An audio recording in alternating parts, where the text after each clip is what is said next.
اللہ پاک حضرت عائشہ صدیقہ رضی اللہ تعالی عنہا سے کیوں ناراض ہوئے؟ مسلمان عورتیں یہ واقعہ ضرور سنیں۔ حضرت عائشہ صدیقہ رضی اللہ تعالی عنہا فرماتی ہیں کہ حضور اکرم صلی اللہ علیہ وآلہ وسلم نے اپنی بیویوں کے لیے باریاں مقرر کر رکھی تھیں، لیکن پھر ایک وقت ایسا آیا کہ بسم اللہ الرحمن الرحیم۔ حضرت ابو ہریرہ رضی اللہ تعالی عنہ بیان کرتے ہیں کہ رسول اللہ صلی اللہ علیہ وآلہ وسلم نے فرمایا، ایمان کے لحاظ سے مومنوں میں سے اکمل وہ ہیں جو ان میں سے اخلاق کے اعتبار سے بہت عمدہ ہیں، اور تم سے اچھے لوگ وہ ہیں جو اپنی عورتوں کے لیے بہتر ہیں۔ ایک مرتبہ آپ صلی اللہ علیہ وآلہ وسلم باہر سے تشریف لائے، گھر کے صحن میں سیدہ عائشہ صدیقہ رضی اللہ تعالی عنہا کو دیکھ کے پیالے سے پانی پی رہی ہیں۔ وہیں سے آپ صلی اللہ علیہ وآلہ وسلم نے ارشاد فرمایا، اے حمیرہ رضی اللہ تعالی عنہا، تھوڑا پانی میرے لیے بھی بچانا۔ غور فرمائیں، بیوی رضی اللہ تعالی عنہا امتی ہیں، شوہر نبی صلی اللہ علیہ وآلہ وسلم ہیں۔ برکتیں نبی صلی اللہ علیہ وآلہ وسلم کی ذات کے ساتھ ہمیشہ وابستہ ہوتی ہیں، مگر سبحان اللہ، آپ صلی اللہ علیہ وآلہ وسلم اپنی رفیقہ حیات رضی اللہ تعالی عنہا کے بچے ہوئے پانی کو پینا چاہتے ہیں۔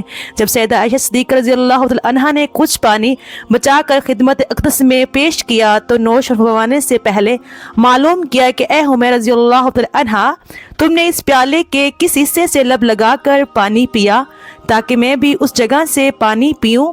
سیدہ عائشہ صدیقہ رضی اللہ تعالی عنہا فرماتی ہیں کہ میں پانی پیتی یا ہڈی چوستی پھر بھی آپ صلی اللہ علیہ وآلہ وسلم کو دیتی تو آپ صلی اللہ علیہ وآلہ وسلم اسی مقام سے نوش فرماتے اور ہڈی سے گوشت نکال کر کھاتے جہاں سے میں پیتی یا کھاتی۔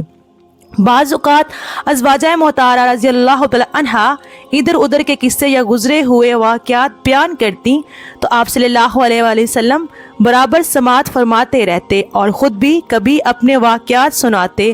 کھانے پینے میں ازواج مطہرات رضی اللہ تعالی عنہا کو کوئی روک ٹوک نہیں تھی، جو دستیاب ہوتا اسی میں جو چاہتی کھاتی اور جو چاہتی پہنتی۔ اس زمانے میں ہاتھی کے دانتوں کے زیورات کا رواج تھا۔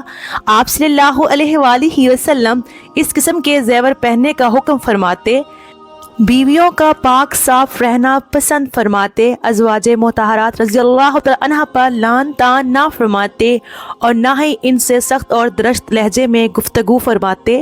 اگر کوئی بات ناگوار خاطر ہوتی تو الفاظ میں کمی فرما دیتے۔ ام المومنین سیدہ عائشہ صدیقہ رضی اللہ تعالی عنہا سے روایت ہے، بیان کرتی ہیں کہ خدا کی قسم میں نے یہ منظر دیکھا ہے کہ ایک روز حبشی نابالغ لڑکے مسجد میں نیزہ بازی کر رہے تھے۔ حضور نبی کریم صلی اللہ علیہ وآلہ وسلم نے ان کا کھیل مجھے دکھانے کے لیے میرے لیے اپنی چادر کا پردہ کر کے میرے حجرے کے دروازے پر کھڑے ہو گئے جو مسجد میں کھلتا تھا۔ میں آپ صلی اللہ علیہ وآلہ وسلم کے کندھے کے درمیان سے ان کا کھیل دیکھتی رہی۔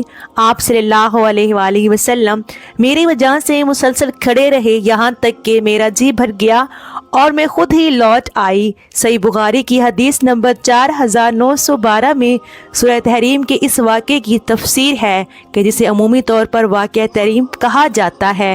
اس حدیث میں حضرت عائشہ صدیقہ رضی اللہ تعالی عنہا روایت کرتی ہیں کہ رسول اللہ صلی اللہ علیہ وآلہ وسلم نے اپنا معمول بنایا ہوا تھا کہ آپ ہر روز سورج ڈھلنے سے پہلے اپنی بیویوں سے ملنے جایا کرتے تھے، جتنا وقت ملتا اپنی بیویوں کے ساتھ گزارا کرتے اور پھر سورج ڈھلنے کے بعد اپنی اس بیوی کے گھر چلے جایا کرتے جس کی اس دن باری ہوتی تھی۔ بیویوں کی اسی طرح سے باریاں تھیں کہ ایک رات ایک بیوی کے گھر جایا کرتے اور دوسری رات دوسری بیوی کے گھر تشریف لے جایا کرتے۔ اسی طرح ہر بیوی کے لیے دن رات مقرر کیا ہوا تھا۔ جو دن جس بیوی کے لیے مقرر تھا، نبی اکرم صلی اللہ علیہ وآلہ وسلم دن رات اسی بیوی کے حجرے میں گزارا کرتے۔ حضور اکرم صلی اللہ علیہ وآلہ وسلم کی بیویاں دو حصوں میں تقسیم تھیں، کیونکہ کچھ بیویوں کا آپس میں تعلق زیادہ ہونے کی وجہ سے وہ ہر بات آپس میں شیئر کرنے کو زیادہ پسند کرتی تھیں۔ ایک حصے میں حضرت عائشہ، حضرت سودہ، حضرت حفصہ، حضرت سلمہ رضی اللہ تعالی عنہا اور دوسری ٹولی میں حضرت زینب بنت جہش اور باقی ساریاں بیویاں شامل تھیں۔ حضرت محمد صلی اللہ علیہ وآلہ وسلم روزانہ معمول کے مطابق اپنی بیویوں کے گھر جاتے اور آخر میں اس بیوی کے گھر چلے جاتے جہاں رات رکنا ہوتی۔ ایک وقت ایسا آیا کہ نبی اکرم صلی اللہ علیہ وآلہ وسلم حضرت زینب بنت جہش رضی اللہ تعالی عنہا کے گھر زیادہ وقت گزارنے لگے تو دوسری بیویوں نے محسوس کیا کہ نبی اکرم صلی اللہ علیہ وآلہ وسلم ہماری نسبت حضرت زینب کے پاس زیادہ وقت گزارتے ہیں۔ ایک دن سب اکٹھی ہوئیں اور ایک دوسرے سے معلوم کرنے لگی کہ کیا وجہ ہے کہ نبی اکرم صلی اللہ علیہ وآلہ وسلم حضرت زینب کے گھر زیادہ وقت گزارتے ہیں۔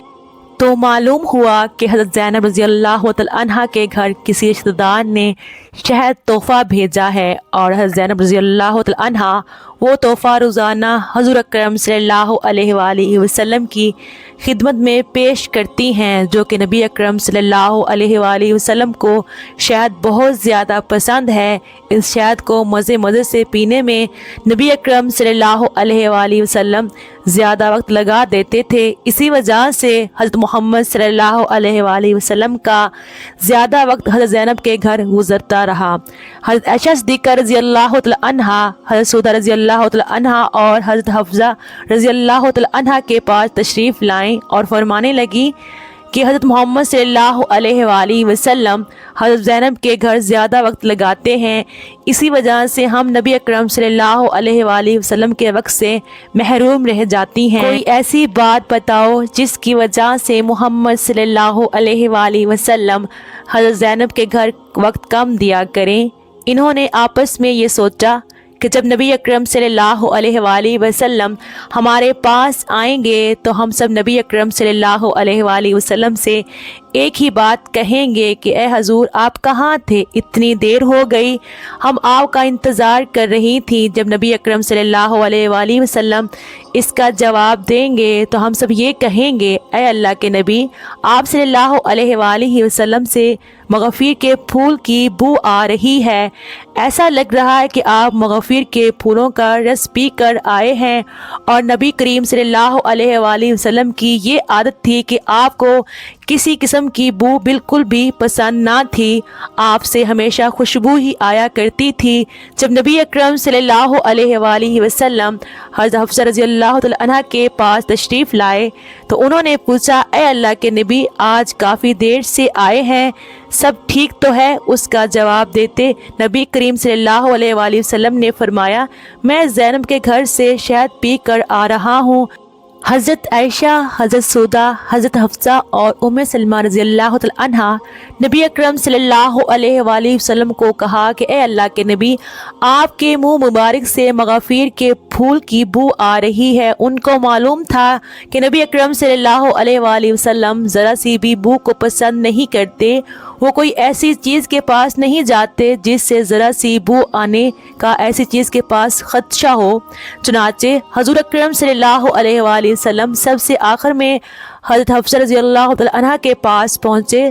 جب انہوں نے بھی یہی کہا کہ آپ سے مغفر کی بو آ رہی ہے تو حضرت محمد صلی اللہ علیہ وآلہ وسلم نے حضرت حفصہ رضی اللہ تعالی عنہا کے سامنے قسم کھا کر فرمایا کہ آج کے بعد میں کبھی شہد استعمال نہیں کروں گا۔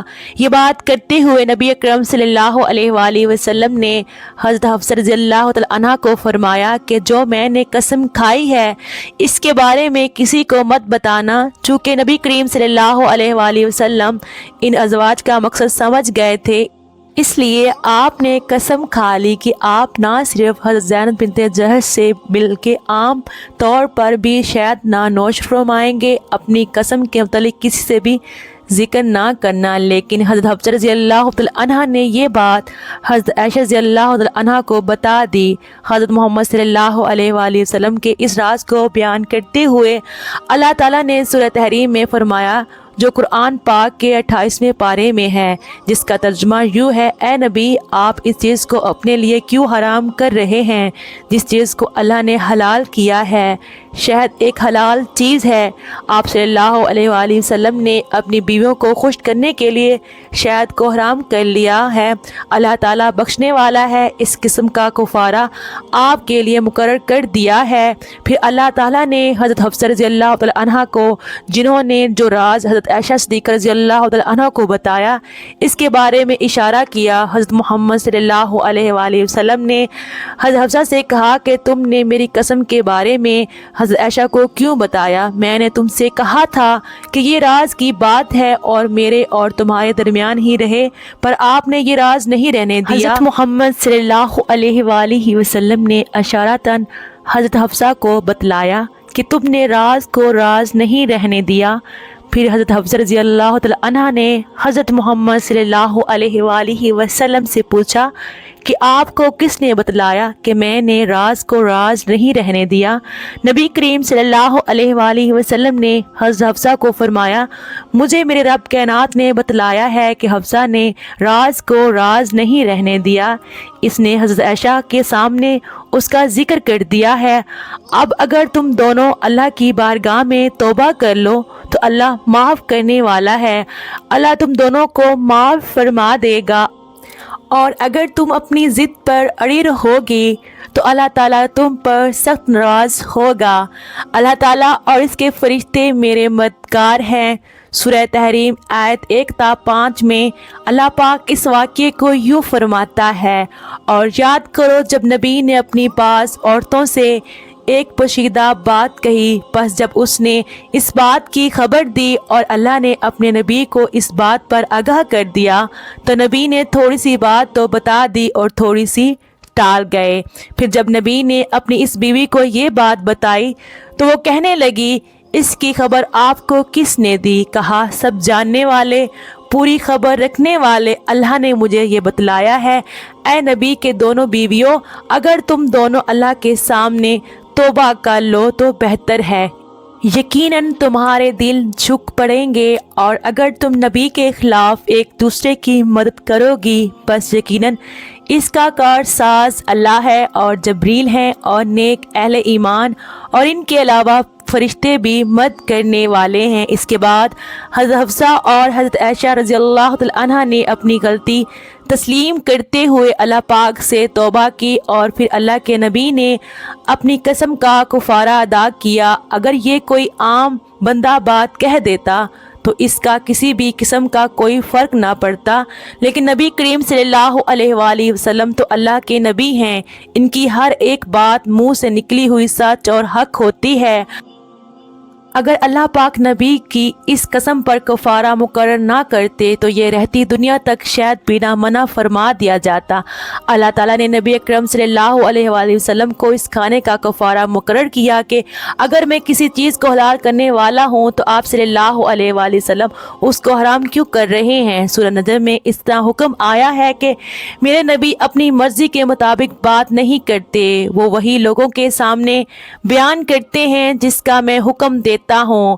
آپ اپنی بیویوں کو خوش کرنے کے لیے ایسا ہرگز نہ کریں کہ کسی کی خاطر بھی حلال کو حرام نہ کرو اور حرام کو حلال نہ کرو، نہ اپنے منہ سے ایسے الفاظ کہو اور نہ ہی اس پر عمل کرو۔ آج کے دور میں انسان زبان سے تو حرام نہیں بول رہا، انسان حرام پر عمل کرتے ہوئے اس بات کا خیال نہیں کرتا کہ ہم حرام کام سر انجام دے رہے ہیں۔ آج کل ہمارے نزدیک حرام نام کی تو کوئی چیز ہی نہیں، ہم گناہ کرتے ہوئے محسوس نہیں کرتے کہ ہم گناہ کر رہے ہیں۔ اللہ پاک سے دعا ہے کہ اللہ ہمیں نیک کام کرنے اور برائیوں سے دور رہنے کی توفیق عطا فرمائے۔ ہمیں نبی کریم صلی اللہ علیہ